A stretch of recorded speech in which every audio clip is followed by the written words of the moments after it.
Today we're talking about Instant File Initialization and how to enable it. This is very important for SQL Server so that the data file, when you add a new file, the database is created or the database grows, you do not have to, or the data file does not have to be zeroed out. So first we need to know what the group is that SQL Server instance is using. To find that, you can type lusrngr.msc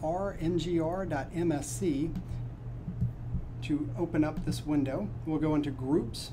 I'll expand out the name and the description. And what we're looking for here is the group that the account uses for the instance. So for the instance of SQL Server, we'll see here that as the login account for the specified instance of SQL. We're not worried about the agent or full text search or those things. So we see here that it's SQL Server MS-SQL user, my machine name, and the instance of SQL Server. I'm using the default instance, so it's MS-SQL Server. So now that we have that, we'll launch into the local security policy by typing secpol.msc. I'll go ahead and maximize this. You want to click on local policies and user rights assignment. And then go ahead and scroll down and find Perform Volume Maintenance Task. We'll double click on Perform Volume Maintenance Task. We'll click on Add User or Group. We'll click on our object types. And you want to uncheck everything except for groups. This will help you in a couple of seconds when you have to search out those groups. If you're in a domain, you want to click on Locations and choose the machine name and not the domain.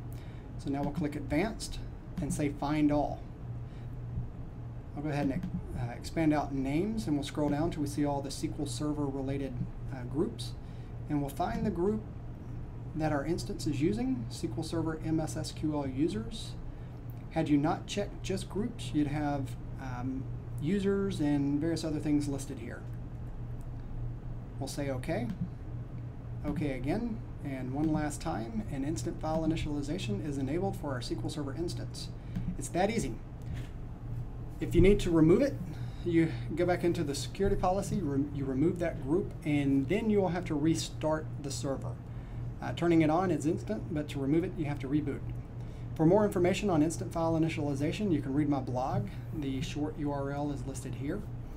Feel free to follow me on Twitter at @tradney, LinkedIn, a blog at timradney.com, and I have a small consulting company where I do some work after hours. If you want to just check that out, radneyconsulting.com. Feel free to check out my other videos on my YouTube channel, and I hope that this helps you out. Thanks a lot.